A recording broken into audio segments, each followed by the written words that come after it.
Well, we'll see if the YouTube kick back on or not. All right. Great. So they kicked me off of YouTube as soon as I get into the scripture.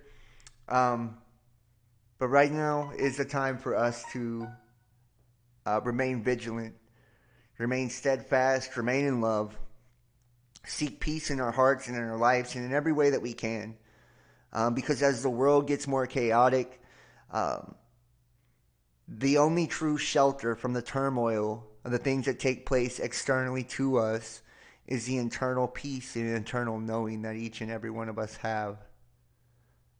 You know, if I had one piece of advice for everybody, it would be to go within during this time. You know, truly figure out what it is that you believe, what it is that you value.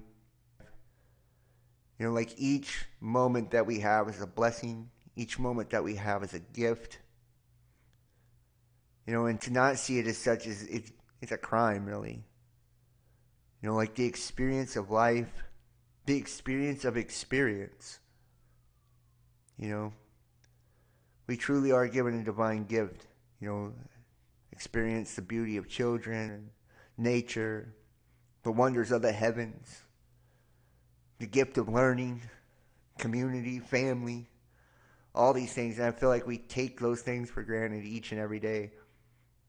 You know, we live in a consumerist society where we're constantly trying to fill the gaps of our souls with everything external to us, you know, instead of filling it with real substance, you know, love.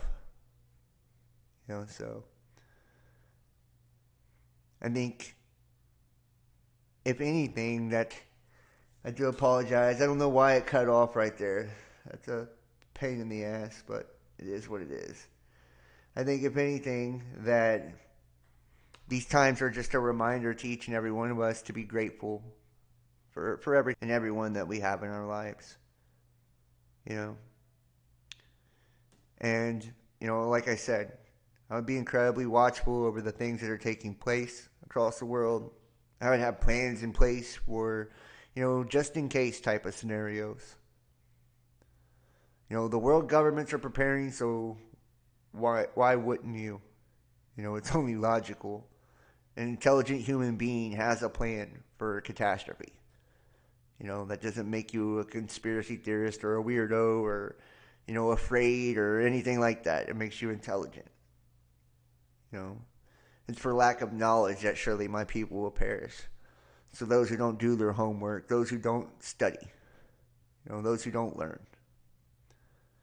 We have to be open to new ideas, you know, and most of all, be open to love and open to spirit and open to one another.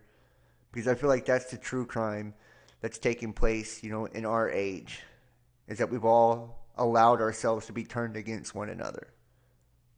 And that we experience most of our life through screens instead of in person, face to face. You know, how many people are even in contact, you know, with their heart, their emotions, the way that they feel these days? You know, we've become incredibly detached as a species, as a whole. You know, and if there is a judgment, I think it would be a karmic balance that plays out within each and every one of us. So a good way to make sure that you're on the right side of those balancing scales is by just by trying to be the best person that you can be. It doesn't mean a model of perfection. It doesn't mean that you judge others. It just means do the best that you can with what you got, you know. And I feel like a good loving creator, you know, would be okay with that. You know. And I feel like, you know, people like us have. You know, we've done what we could. We've spread the truth. We've tried to awaken as many as we could. And self-love.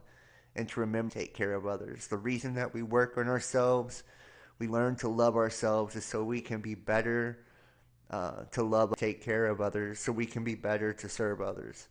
Service to others is still the highest form of service to self.